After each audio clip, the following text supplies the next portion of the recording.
Hello ladies and gentlemen, and welcome to Battlefield, Pennsylvania. Today we're on location at the Flight 93 Memorial in Somerset County. On September 11, 2001, the world changed forever. And because of the actions of the brave passengers of United Flight 93, Pennsylvania will be forever tied to that fateful day. I'm your host, Brady Kreitzer. Joining me today to discuss Flight 93 and its memorial is author Tom McMillan and Keith Newlin of the National Park Service. Gentlemen, thank you both for being here. Good to be here, Brady. Let's tell us a little bit about your background. Well, my day job is Vice President of Communications for the Pittsburgh Penguins, who just won the Stanley Cup, of course. But my passion is history, and I volunteer out here at the Flight 93 National Memorial, and I'm on the board of the Friends of Flight 93. And your book? And yes, I wrote Flight 93. I'm the Deputy Superintendent of the 5 parks here in Western Pennsylvania. We have 4 other parks that we help to manage: Allegheny Portage, Johnstown Flood, Fort Necessity, and Friendship Hill. Been with the service 37 years, and I've been here at this site since November of 2002. Unlike most historic sites, most of us can remember this event. Where were you on 9/11? On 9/11, I was at a staff meeting in Crescent, and my wife called, and it was a beautiful day because I remember we were talking about going outside. And she called once and said, "Hey, what happened? A plane just hit the Trade Center." And I said, "Well, I'm sorry to hear that. It was probably an accident."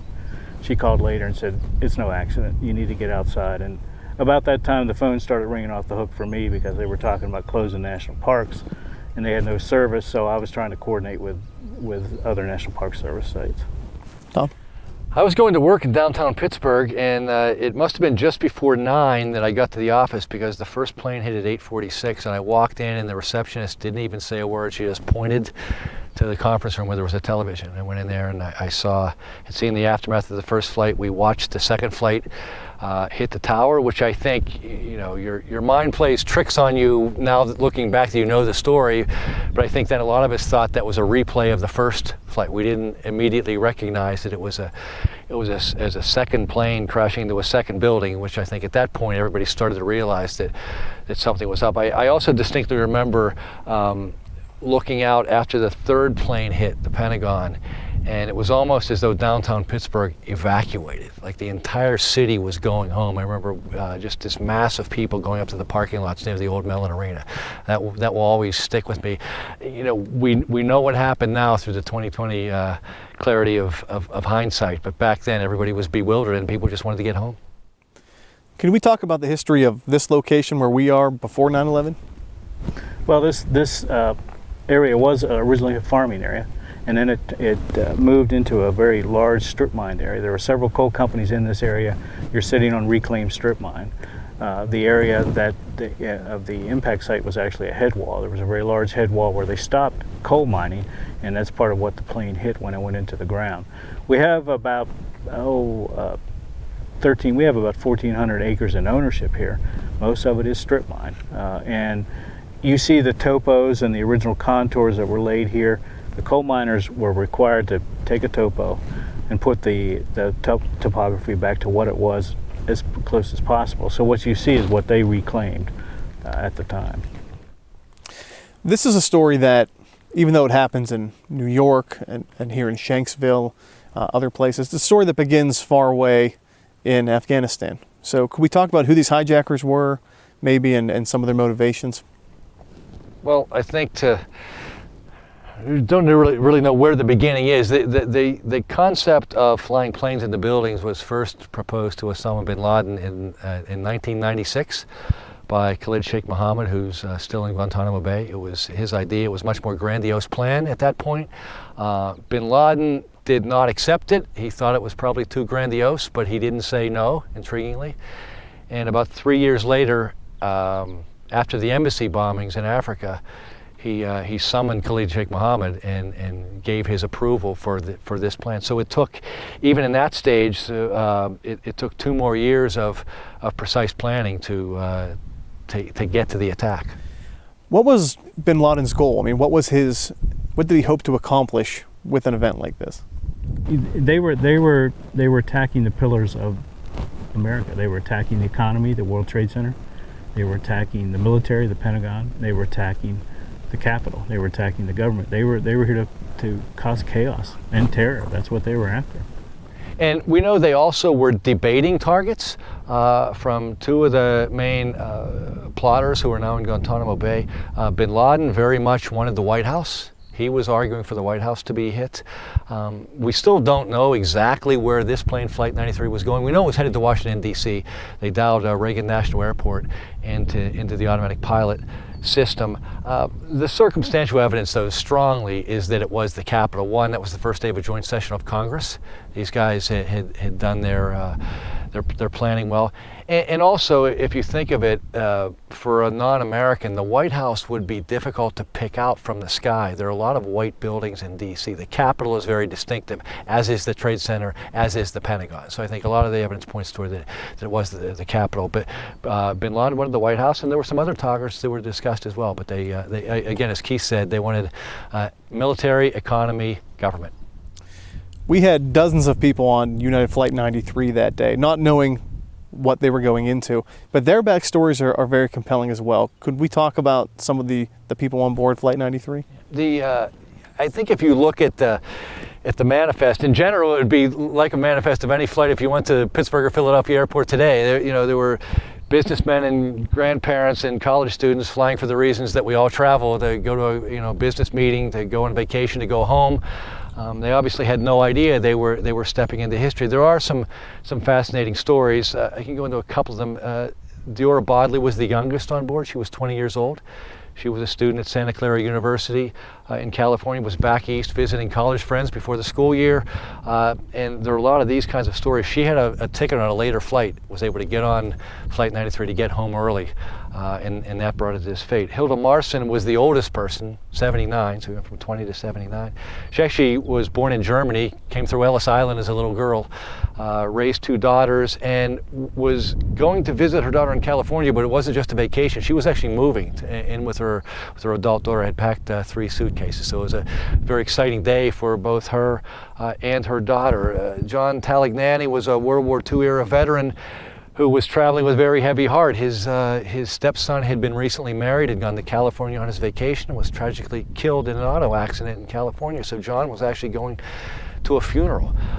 We cannot forget the crew. We talk a lot about the passengers, but it was passengers and crew, the 40 people, the 33 passengers and 7 crew.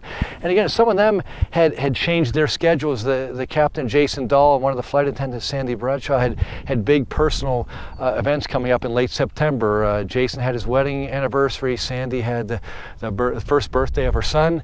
So they wanted to get some flying out of the way. So they got on the Flight 93 so they could have some clear time late in the month. So there's a lot of fate that brought them here. There was a lot of athletic prowess. There was, which obviously came into play. There was a national collegiate judo champion, a national collegiate rugby champion, a guy who'd been a high school quarterback and recruited to play in college, small college baseball and basketball player. And we'll get into this a little later. There also was a pilot on board among the passengers. There was a small plane pilot. So it was a fascinating group.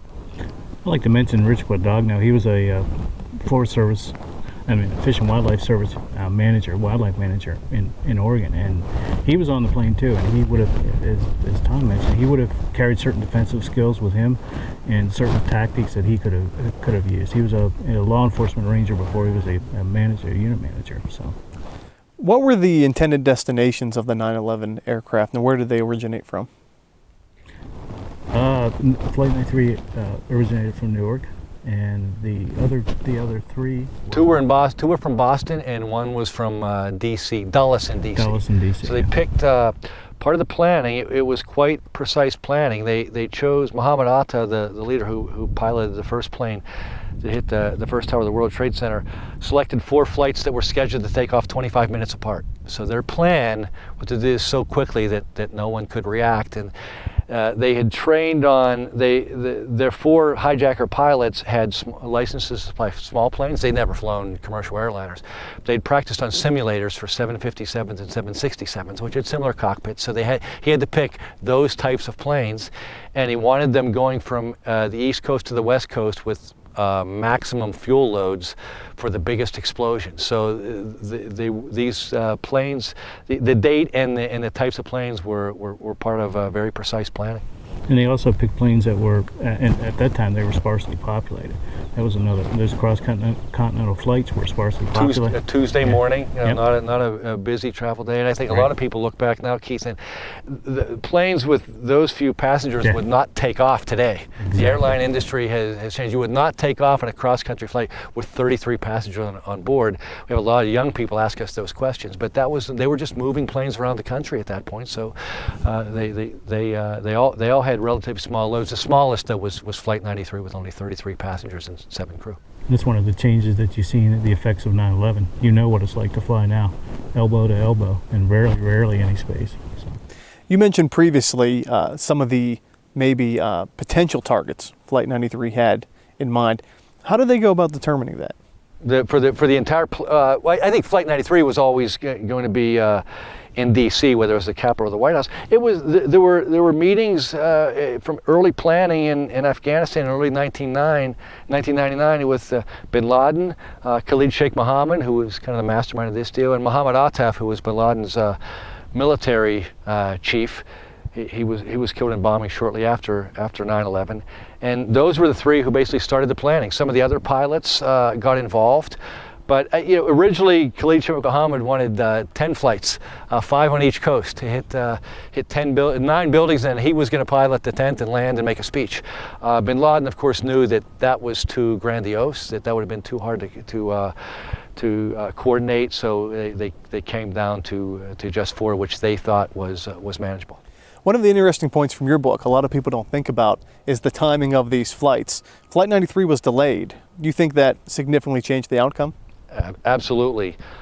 In that, again, Atta chose 4 flights that were supposed to take off within 25 minutes of each other. Had that happened, this plane almost certainly would have hit its target. 2 things happened. This plane was delayed. It was supposed to take off at 8 o'clock, did not take off till 8:42. Just the hijackers did not factor in normal Newark airport traffic. It sat there on the tarmac on the runway for a while, so it took off later than expected. They were also supposed to hijack the plane. Their plan was it was supposed to happen within 15 minutes. That only happened on one of the flights, but the first 3 all did it within 30 minutes. This flight took 46. We're not sure exactly why these guys took longer, but the combination of the delay in taking off and the delay, according to their planning, in hijacking the plane meant the plane was already over Ohio. So it was farther away, had farther to go.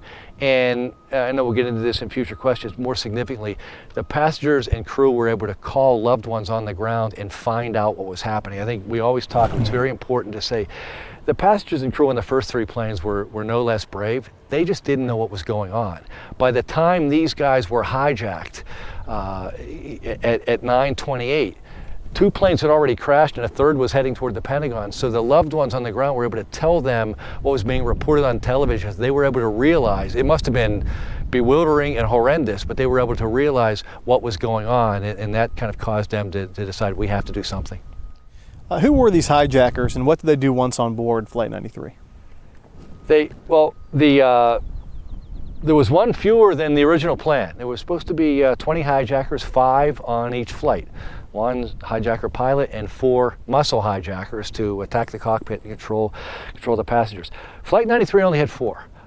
They were unable to get a 20th hijacker into the country, made multiple attempts, but couldn't get it in. So it was 1 hijacker pilot and 3 muscle hijackers. The pilot was Ziad Jarrah. He was 26 years old. He was from Lebanon.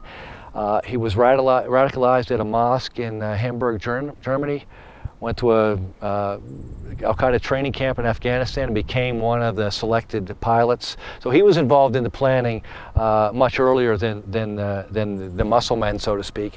They were all recruited within a year and a half of the plots. They all had been radicalized, young men. The other 3 men on Flight 93 were between the ages of 20 and 23.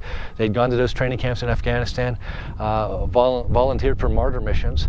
When they came to the U.S., they did not know exactly what the plot was. They didn't know it was going to be airplanes. They'd been trained to do several different things. It wasn't until they got here that they knew, but they knew they were coming to the U.S.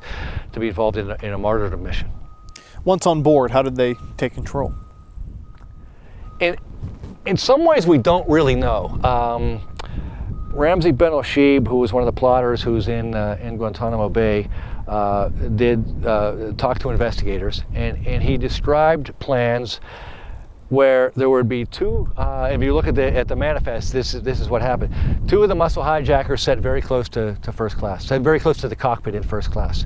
Two were a little farther back. The two closest to the cockpit were the break-in team. They would attack the cockpit at some point. The other two would control the passengers and crew and push them to the back of the plane. Now that happened on all 4 flights. They were very successful. They waited to a certain moment. We can't ever know that.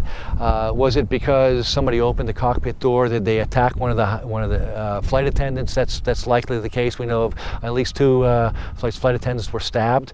Let me into the cockpit. They attacked the pilots. Obviously, they're coming in with knives from behind. The pilots are strapped in. There was a battle, but the pilots, fought back in all instances, but really had no chance against armed hijackers coming from behind. They dragged them out of the cockpit, and then the hijacker pilot slipped in to take over control of the plane. They pushed the passengers and crew to the back, and that's generally what we can piece together as what happened. No one will ever know for sure, but especially from the phone calls, and we got it from Flight 93 and some of the other flights, that seems to be the best we can piece together as to what happened. Were you allowed to have knives on an airplane? Oh yeah, you were allowed to carry a variety of things that we can't do anymore. Another change from 9/11, knives. And the hijackers, these guys researched all of this. Americans, I didn't know that. Most Americans probably wouldn't have known that, but certainly a knife of 4 inches or less was legal, would not have been stopped. And so they went to stores like Walmart and Home Depot and bought some multi-purpose tools. Some of those were found at the Flight 93 site and other sites. There were receipts found in Florida of these guys having purchased them. So all the evidence points to that. That's what they did. Yeah, there are a lot of rules that are now in place. The cockpits also weren't very much enforced by exactly right.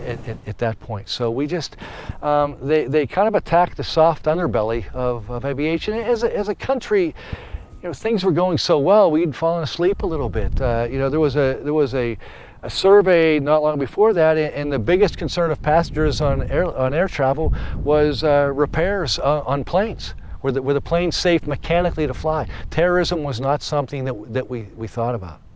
I think that one find that has surprised me down here, outside of this fence, we found a surgical knife, and I'm talking about the surgical knife that you carry into an operating room. And that if that was one of the knives that was used to attack the pilots, they had no chance because they were extremely sharp. And that kind of amazes me that you can find those things on a plane, and not anymore. But can we talk about some of the things that were located at the crash site? Sure. Yeah, I mean, of course, the cockpit recorder and the flight data recorder were recovered, and that was key in establishing what you see in the visitor center as far as flight path and movements of the plane. Yeah, I think, and one of the things that strikes me is how fast this plane was going, which was 563 miles an hour, and how hard it hit.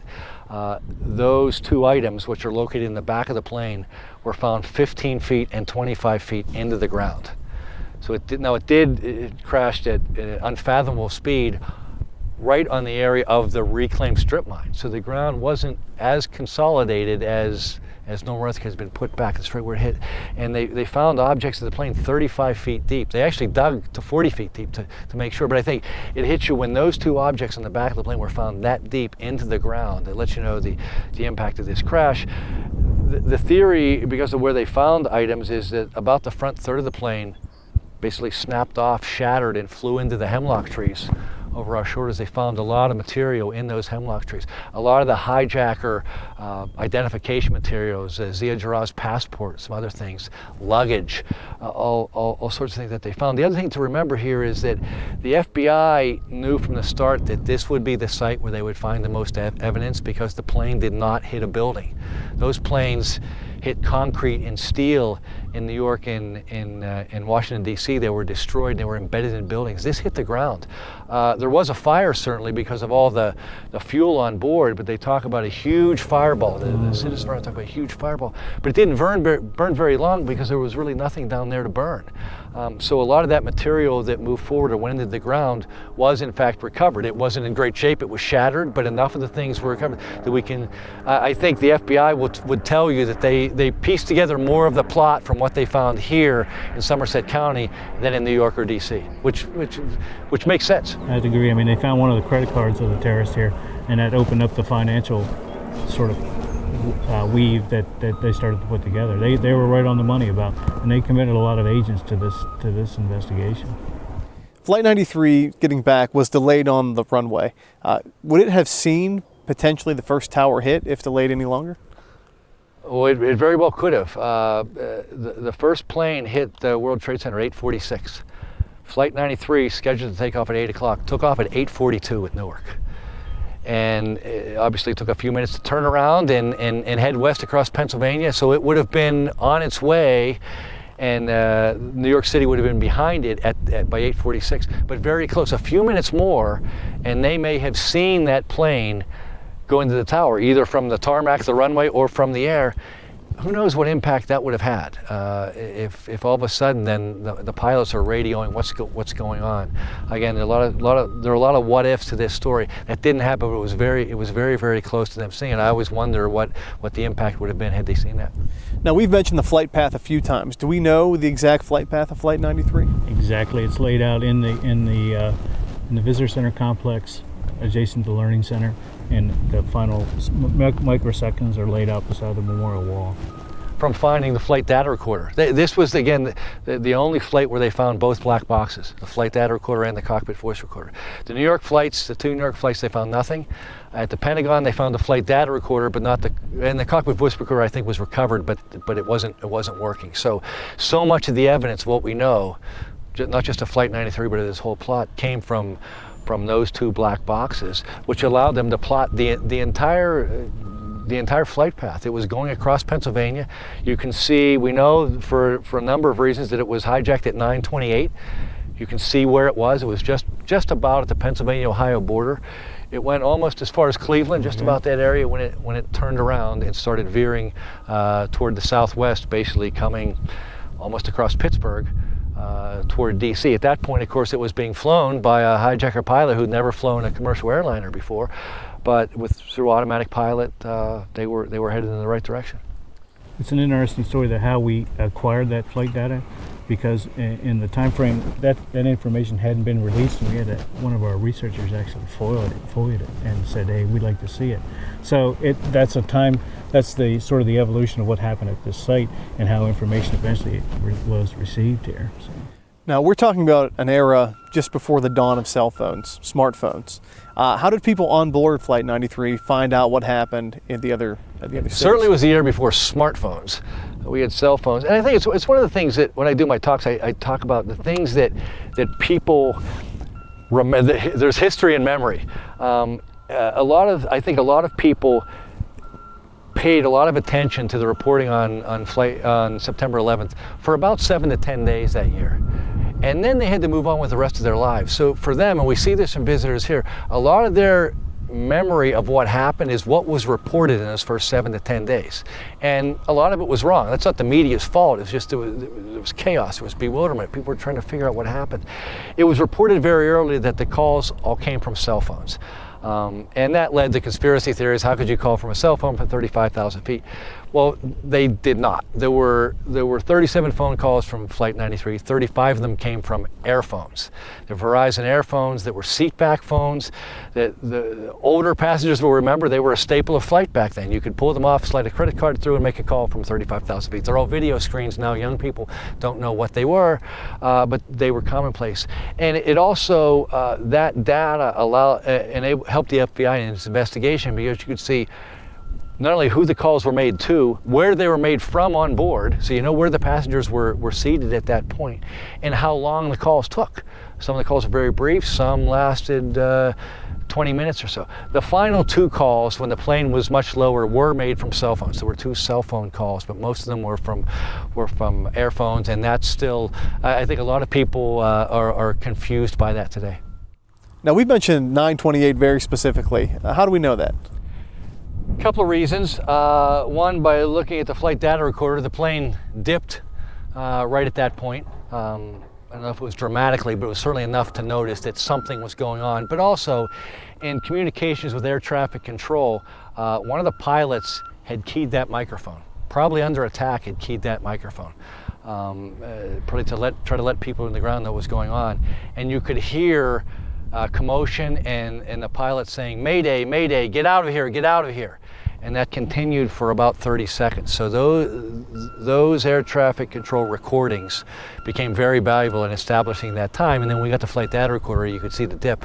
Okay, this is when that happened. And shortly after that, the plane rose to about 40,000 feet, which is much higher than its normal cruising altitude. Again, Ziad Jarrah, who'd never flown a commercial plane, was in charge, and then he started to turn around. Could you take us through how the passengers actually reclaimed the aircraft from the hijackers? Well, the first call was at 9:30. One of the passengers, Tom Burnett, placed a call just 2 minutes afterward. And the idea of these calls, from the idea of the passengers and crew, was to inform their loved ones what was going on. The unintended consequence was that they found out what was going on the ground. They obviously had no idea that there were other hijackings going on. Their world was just in that plane. I mean, imagine how bewildering, confusing, terrifying that would have been. One of the first class passengers near Tom Burnett had been stabbed. This happened on at least 2 of the flights, probably all of them. We know on Flight 11 and Flight 93, there was testimony from people calling the ground that a passenger had been stabbed. Probably the Al-Qaeda man wanting to show that they were in charge and that this was deadly, to frighten the rest of the passengers and crew. So they knew something. They knew right away this wasn't a normal hijacking, the kind we see in the movies where you're going to land and there's going to be a demanded ransom and everybody's going to be okay. And then other people started to make calls. Some of them were recorded as early as 9:37. Through these calls, they're all getting information from different loved ones on the ground that planes have hit the World Trade Center. And again, how bewildering that must have been. You don't really hear, though, in the chronology about a plan to take back the plane until they get the word of the Pentagon. The Pentagon flight crashed at 9:37. So by the time it gets reported, and it's probably 9:45 that they're getting this information. At least 2 of the passengers were told by their wives that the Pentagon has been hit. In my view, from looking at it, and we have to take the facts that we have and make our best interpretation. So this is some interpretation, but I think that's what galvanized them. That's when they absolutely knew that they weren't going home, they weren't going to land, they were going to hit a building somewhere, and they had to do something, and they started to act. We can never know their precise plan. Nobody ever talked about that. A couple of them did mention, we're going to do something. We're going to try to take back the plane. We're going to attack the guy with the bomb. Clearly one of the missile hijackers had a fake bomb tied around his waist, used to threaten the passengers. I'm going to blow the plane up. They determined after a while that it was probably a fake, which it was. There were no explosives found at the crash site. Again, this pattern was found on several other flights. So the pattern of takeover was the same. We just got more of the testimony from these people calling. The story of 9/11 in many ways is told by those brave people, passengers and crew, calling their loved ones on the ground. So it took about 10 minutes for them to formulate their plan. Every time I went to 757, I looked down that narrow aisle. I think, my God, how were they going to do this? It had to be single file.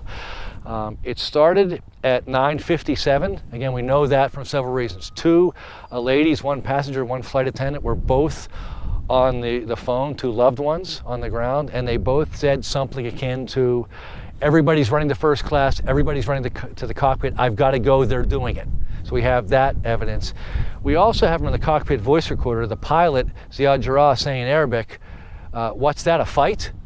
2 of the hijackers were in the cockpit. 2 were the muscle men trying to control the passengers and crew. So they heard a commotion back there. So those 2 things basically confirmed to us that that's when it started. The movie United 93 is probably as accurate a depiction as you can get. Certainly they would have gone for the first 2 muscle hijackers. On the cockpit voice recorder, which none of us have heard, only the family members and a jury in the Massawi trial have actually heard it, but a detailed transcript has been released by the FBI, not only saying what was said, when it was said, male or female speaker, English or Arabic. So it allows you to kind of decipher a little bit, maybe in the chaos of what was happening. And there are Arabic screams in Arabic at this time, so we can assume that fighting is going on, and the male passengers in particular are overpowering these guys. Jeremy Glick was the man I mentioned. He was a national judo champion at the University of Rochester. Mark Bingham was on the two-time national champion University of California rugby team. He was a guy who'd run with the Bulls. He was a daredevil. Tom Burnett had played high school quarterback, recruited to play in college, was appointed to the Air Force Academy, did not attend, but very much a leader, athletic type. Todd Beamer, whose name is probably the most famous, was a small college baseball and basketball player, and others as well. Richard Guadagno was a trained law enforcement officer. Joey Nackey was a barrel-chested weightlifter. There were people on board who would have done something. Joey Nackey was one who didn't call. 12 people called, 28 didn't. We don't know. A lot of history was lost because of that. And some of their loved ones, Richard Guadagno parents, he would have never called. A lot of people are like that. They wouldn't want to worry their loved ones. I can tell you, anybody listening, hopefully you're never in that situation, but I know the families the families who got those calls are much more comforted. There is some clue. They heard what was going on. The other ones have just the bravery of silence of their loved ones. I think the families probably would have wanted to know, but these people, that's their makeup. I probably would have been like that before researching this story. I'm not going to worry anybody on the ground. So I thought, you look at some of the personalities. Richard Guadagno did not call. His background just indicated he would have been involved. Joey Nackey was not the kind of guy who would have said, you guys go ahead, I'm going to sit here, you tell me how your counterattack worked out. So I think you have a number of personalities who have been involved here.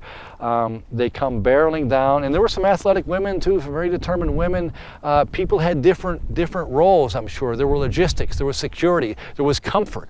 Hilda Marson was 79 years old. She wasn't going to be out confronting the hijackers, but she might have been consoling people, offering sympathy. There were some people who were involved in prayer work, very religious. So I think everybody, we think everybody had a role here in the planning and the execution. Obviously, the two muscle hijackers were able to impede them a little bit, but they got them out of the way, and the recording, you can hear the chaos. It's interesting to me, they seemed to get to the cockpit door just before 10 o'clock. There were some, what's described as loud shouts, and these microphones were in the cockpit.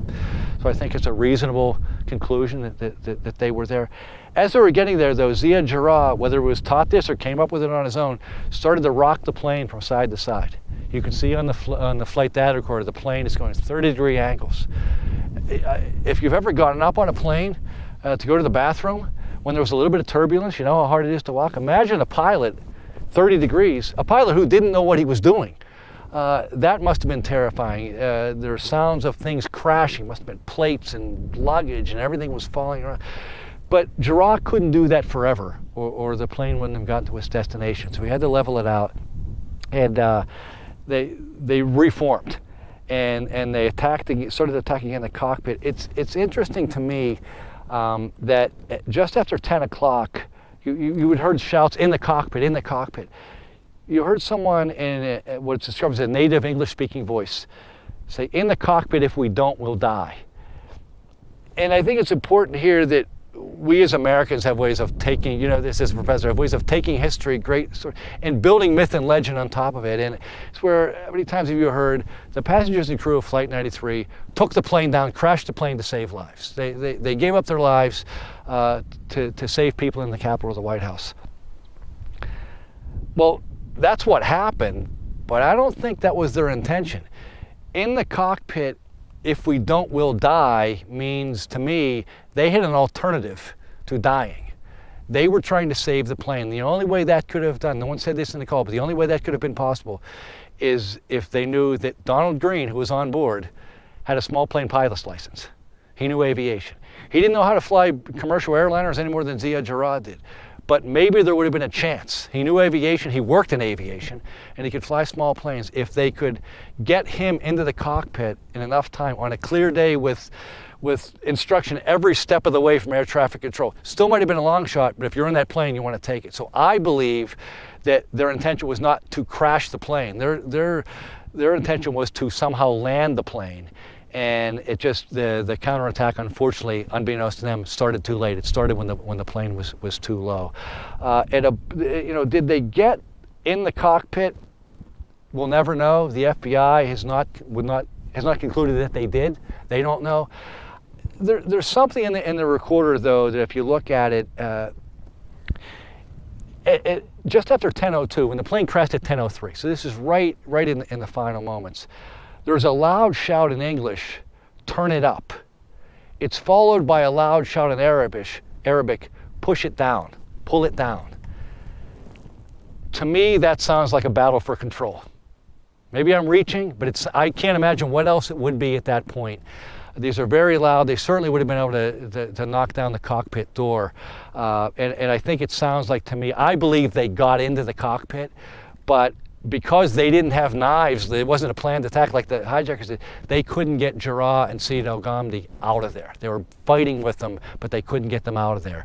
And shortly after 10:03, the plane, at this point, virtually turned upside down, came over the hillside behind you, Brady, and crashed at 10:03 and 11 seconds in the field behind us at a 40-degree angle at 563 miles an hour. Were there any eyewitnesses on the ground that saw this struggle? Well, there were people certainly in this area who saw the plane in flight in its final moments out in Stoystown. People who were interviewed by the New York Times and other papers on September 11th and September 12th, who again, not knowing the story yet, talked about the plane going side to side, the wings being rocked. They realized that they saw the battle going on right there. So it was so low that people in this area, not a heavily populated area, it's not a major city, but did see the plane coming in. Again, it was going, when it crashed, to 563 miles an hour, so you saw it for a split second. But there were some men working on the hill right here, right over the crash site that morning. There were right behind us where the visitor center and learning center was at. There was a scrapyard, a very large scrapyard. There were two gentlemen cutting. They were cutting up large rollers, and they saw they were the actual eyewitness, and they actually saw the plane go into the ground. There are two gentlemen behind us on the farm that were working that reported that they saw the plane go in the ground, but they were painting. They may have had their backs to the actual event. These two gentlemen actually saw the plane go in the ground. I'm sure they were interviewed by the FBI, but they have never given an oral history. We're still collecting oral histories here, and there are some people who understandably, it was just too close. It was too traumatic at that time. Didn't want to come forward and volunteer, but the Park Service and the Friends of Flight 93 are still here and willing to take that if anybody has a story of that day. The other thing that struck me in reading the oral histories and talking to some folks who lived in the area, again, not a heavily populated area, but people live all around here, and some saw it, some heard it, but the thing that struck me, they felt it. The thing that comes through in their interviews is they felt it hit the ground. And imagine a plane of that size going 563 miles an hour, crashing at that full throttle speed into the ground. And those were some of the people who got here first. They weren't eyewitnesses to the crash, but they were eyewitnesses to the scene. It took the FBI probably a couple of hours to get here. And state police were still they got here quickly, but not that quickly. But this was a well-traveled area, so in some cases the citizens and the local firemen from the Shanksville Fire Company were the first people on the scene, kind of bewildered, wandering around, wondering what the heck had happened. Well, they were looking for a whole plane. Yeah, they were looking for it, and just were bewildered what had happened. And the thing that hit me too, even from talking to some people who were here later in the day, again, in the era before smartphones, some of them said they were aware of watching on television what happened in New York that morning, but then this is a catastrophe that happens in your own area. Many of them did not make the connection that this would have been something that was part of a plot. Why would it have been in Somerset County? Exactly. And Wally Miller, the local coroner, who's so much a part of this story, told me it wasn't really until the FBI guys started showing up in their black vehicles and their cell phones. And he said his quote, all of us Somerset County hicks were surprised that all the FBI guys had cell phones, because everybody didn't back then. And that's when he knew it might have been part of something bigger. The other thing I'll just throw in here, Brady, too, we get asked, I'm a volunteer ambassador out here, we get asked often by young people who can't understand why there are so few photos and why people didn't take photos with their cell phones. And it simply is that was just before the era where we had phones. We had cameras in our phones. It was right before the technology totally changed. September 11th would be remembered completely differently if it happened now. Imagine all the photos that even first responders and people would have taken that would have, one, helped us understand, but also that they added to the chaos. Imagine if you had Twitter and Facebook and Instagram back then. We did not. So it's sometimes harder, we try to do with the visitor center, to teach young people who were either very young or weren't born yet, who don't understand in that context. It seems to them so surreal and odd that you wouldn't have had those photos, but we didn't. I had a couple people, you talked about the impact into that head wall. I've had at least 3 people who have come up to me since then and talked about, they felt it, and if you remember, there was a very large head wall that's been reclaimed, but they hit that wall, and that was not reclaimed strip. That was hard wall, that was natural sandstone. And people made claims to me that when it hit the sandstone, it ruined my well, it cracked my foundation. And that's how, and Tom's exactly right, that's how people remember. They remember that jolt. The kids at the school remember the jolt. The windows chattered, and that school's a good mile and a half away. Could we talk about some of the challenges of the site, going from a crime scene to a memorial, now to a national park?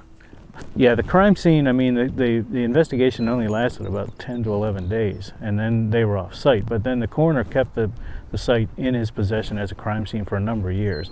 So we had the area fenced, and there was concern about people who were coming to do things that they shouldn't have done. This site is a reclaimed strip mine. That throws everything off the books. This is not Pittsburgh. This is not a residential lot. There are no soils here that grow anything that are worth anything. We do have growth here now. So you have a reclaimed strip mine. You had a number of landowners who were involved with, putting the parcels together. I think our biggest challenge is that it's hard to grow anything here. You can't treat anything here, and you're getting the effect here right now. Wind blows all the time. We just recently planted some of those tall trees, and the wind was blowing them over. So that's part of the problem, but that's also part of the beauty of this site, because the site is in a state of reclamation. It's in a state of healing. That's what the architect wanted. He was here. He was selected for this design because he maintained this open field. You talk to family members, they remember coming here, they remember the wind, and they remember this open field, and that's what's been maintained here. We're on the fringes. Everything that's here points to the crash site, and that's what the architect wanted. I think interesting point that this site that we're sitting on now, the overlook, was actually the place where the family members first viewed the crash site on those days after the crash, September 12th, 13th, in those days. It was still a crime scene. They couldn't go down there. Right. So they came here, and these are where folks might have seen the photos of those hay bales where people started to leave mementos. Still leave mementos today, but that was where the tradition started, right up here. And this was also, people may recognize this was one of the 3 sites of the temporary memorials in the 10 years before the first part of the memorial was opened in 2011. So all of this this site really shares in the history. And I thought the architect Paul Murdoch did, I don't know how architects do their work, did a fabulous job of making this a tribute to the rural field in Somerset County where the plane crashed. I mean, obviously there's a little bit of building out here. There have to be some memorialization. I think it's proper. It's not overdone. It's not what you would expect in Washington, D.C. or New York City. Some people do come and they're disappointed. They say, where's the monument? He didn't want that. He wanted it to be the field where the plane crashed, that most of this field looks the way it did on September 10th or on September 11th at 9 o'clock in the morning. And that's part of the magic of this place. And as it continues to grow and there have been trees planted, it'll continue to mature over the years. I think that, you know, I've been on a number of walks through with people that come down and hear for the first time, and then when they get there, they're like, first they go, oh my word, this is large, this is huge, and now people are beginning to grasp it. But then once they stand, and they stand for, I don't know, 30 seconds or 45 seconds down at the wall, and the wind hits their face, they stop and they just say, this is exactly right, this is what it should be, it's an open memorial. And we're starting to see more and more tribute rides, more and more efforts to come to the site and pay tribute, and that's part of this grassroots effort too. This is a grassroots memorial. It wasn't pushed, Congress did establish it as a national memorial, but there were a number of groups that pushed that up, and that's what happens here all the time. We have grassroots volunteer efforts, we have great volunteers like Tom here all the time. People come here and they want to volunteer and they want to contribute and they want to talk about this site.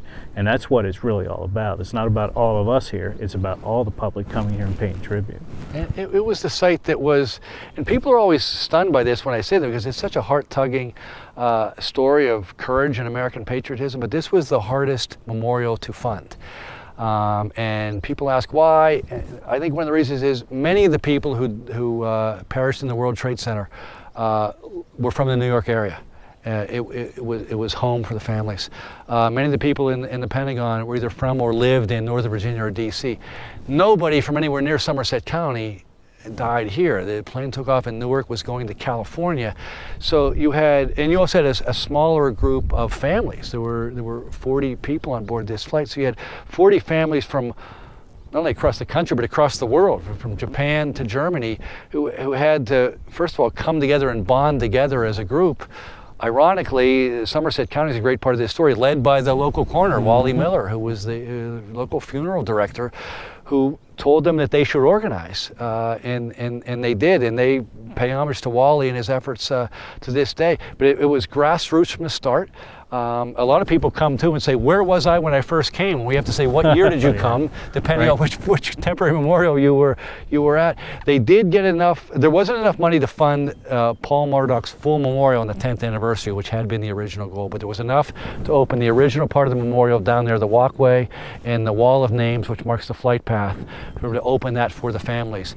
And then just last year, in 2014, we were able to open the Visitor Center and the Learning Center, which for viewers, if you were here before 2014, you haven't really been to the memorial, because this adds the educational aspect that we never had before. It was moving, but unless you were here one of the times when there was a ranger talk, you really didn't get the story. We had no way to do that. Now there's just a fantastic, solemn, educational, basically museum in there that tells the story. So you get to experience that part of the educational process and still walk down near the crash site, see the wall of names. So it's really come full circle. I think too that I have a lot of questions, and there are some people that come that aren't so keen on federal funding, and I have to tell people all the time that $45 million of the $60 million used to raise for construction here was raised through private donations. So that's a large sum. So there are a lot of people who come here and they want to see, and they contribute, and they continue to contribute. I wanted to talk about that ending exhibit that Tom mentioned too, because we had a lot of debate, and the people that put that together. I mean, and it was the what if and what's changed, and quite frankly, the folks that designed the exhibit couldn't get to that answer. So that's why we have all the people lost on 9/11, as opposed to what's changed since 9/11, because just yesterday it's still an ongoing story. But I think that you'll find out, you're going to see it again tonight. Paris was attacked several months ago, and they were resilient. They said they're not taking us down. This is where it started. It started right here, because they may have lost their lives, but this is where it started. And you see that time and time again.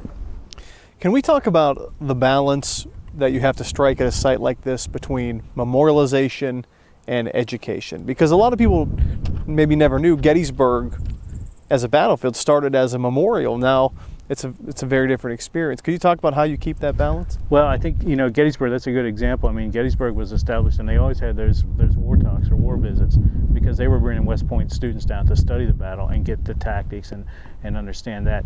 Here the balance is key, because we're still talking about their heroic actions, but there's still a lot of the story that's not yet told, and it will be another 20 or 25 years, because then family members will have passed on. I mean, that's just the way that this will happen. We get flack all the time about having 4 terrorists listed on the plane. That's all we do. We don't talk about their background. We don't talk about anything else. We have their names and their hometowns, and people are like, why do we have that there? It's just like the Holocaust.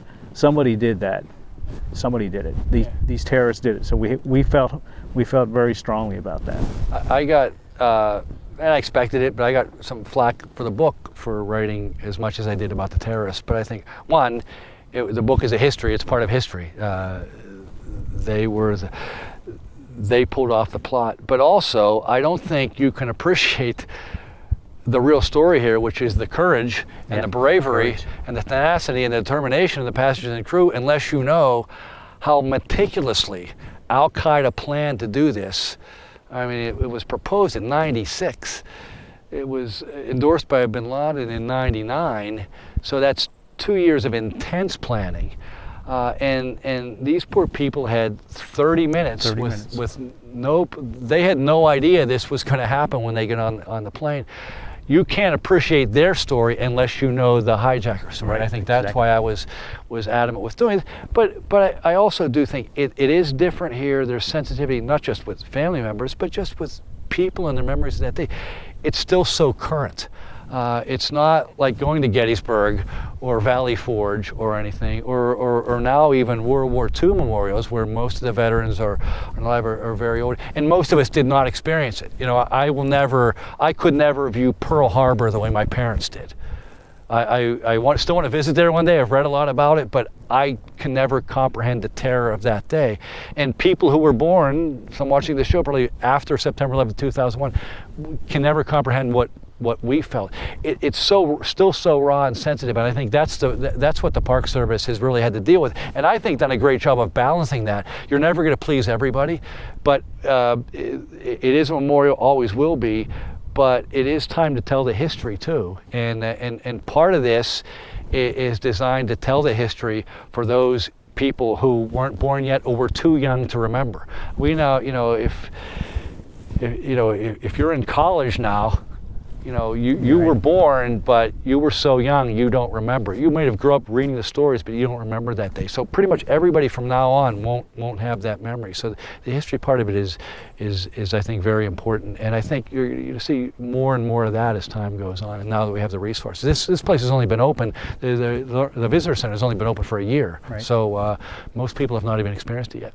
And I think too that this will continue to develop here too. The learning center is supposed to be.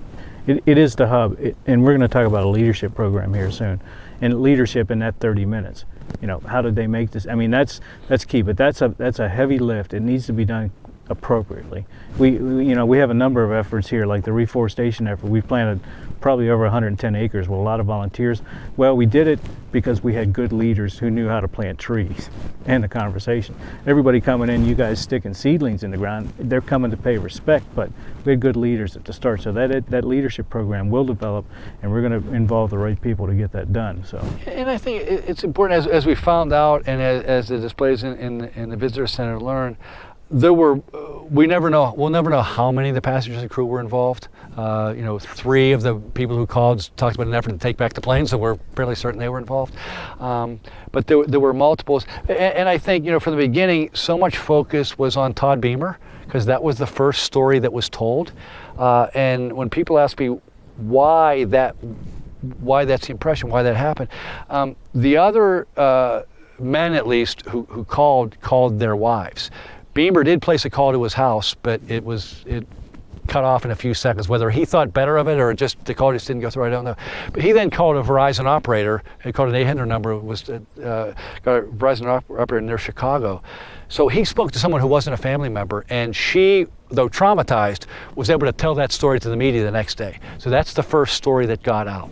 And what a story it was. That was the first inkling we had as to why this place was like, why did it crash in Somerset County? Right. That was the first inkling to the public, the Todd Beamer story, that people on board, Americans, had fought back, and he said, let's roll. But I think it I don't want to say took credit away, but other people. Todd Beamer was very much a hero, but there were many other people who were involved. I don't know if there's a singular hero to this story or a singular leader, and I think the leadership, so we do that. And you can look at just people's backgrounds and see probably the roles they would have played. Everybody has certain strengths. They probably all went to their strengths at that point. Again, there were an elderly couple, there were crisis counselors on board. They weren't up front fighting the hijackers, I'm sure, but they were probably calming people down in the back. There were terrified people here. There were 40 different people. There were probably people who were saying we shouldn't do this. There were probably people who thought, no, they'll land. That's what the hijackers wanted them to think. They said we're going back to the airport. They had the fake bomb. They were trying to control them so they wouldn't do anything. This was the group, again, because of time and because of the information they had, that said enough. We're not going to sit here and let you decide our fate. We're going to have a role in deciding our own fate. I think the thing that strikes me about leadership is Esther Hyman was on the phone with her stepdaughter right to the end. And I mean, literally they talked the whole time, but Honor said, I gotta go, Mom. They're taking the plane. And she said, love you, and hung up. So there's a leadership. You have the guys that were taking the plane, but she supported it too. So everyone on that plane supported that effort. That's always important. One of those calls said everybody's running the first class. Right. So it was a mass of people. Whether it was actually everybody, I don't know, but a mass of people was moving forward on that flight, which I think was, would be human nature. And that's it. Again, a lot of this stuff we don't know. We know. There's some facts we know up until 9:57. Again, the plane crashing at 10:03 because of the phone calls. The phone calls stopped at that point. So then we just have the chaos of the flight data recorder and trying to piece some of the evidence together. Part of it, as with all history, is still with Gettysburg and the Revolutionary War. There's a mystery to history that keeps us coming back that we will never know. As with the soldiers who died in Pickett's Charge, a lot of the secrets, a lot of the details died with the heroes in the cemetery back there that we won't know. But I think we know enough to piece a story together, and hopefully we can if some people come forward with oral histories, a lot of that would be after the fact, right. But it still would complete the story, I think. So we're hoping some more people come forward and volunteer to do that. Right now, the War on Terror is America's longest war. It's been fought on almost every continent. In 100 years from now, if you can look into the future, how do you think people will view this place and this event? I think they'll view this as the start of the War on Terror. This is where they started to take it back. They weren't successful, but they started here. Yeah, 15 years after the fact, we're looking at it differently. But I think that, a few days after 9/11, 2001, people were saying the first battle of the War on Terror. I think it's going to be bigger. As things go on in the world, the world did change that day. And it's all going to point back to those September 11th attacks. And this was the first one where we fought back. And so I think, these people are heroes. They're going to be remembered as heroes, and maybe even more so as time goes on and people continue to come here, as they continue to at Gettysburg, when the first generation is gone, when we're just passing down the stories, when there's no one who can tell them what it was like on that day. That question won't be able to be asked anymore at some point. It can't be asked at Gettysburg. It can't be asked at Valley Forge. It can't be asked at Yorktown. But people are still fascinated by it. And I think sometimes those events are bigger now than they were. I think this is going to get bigger and bigger. On that note, I'd like to thank my guests for joining us today.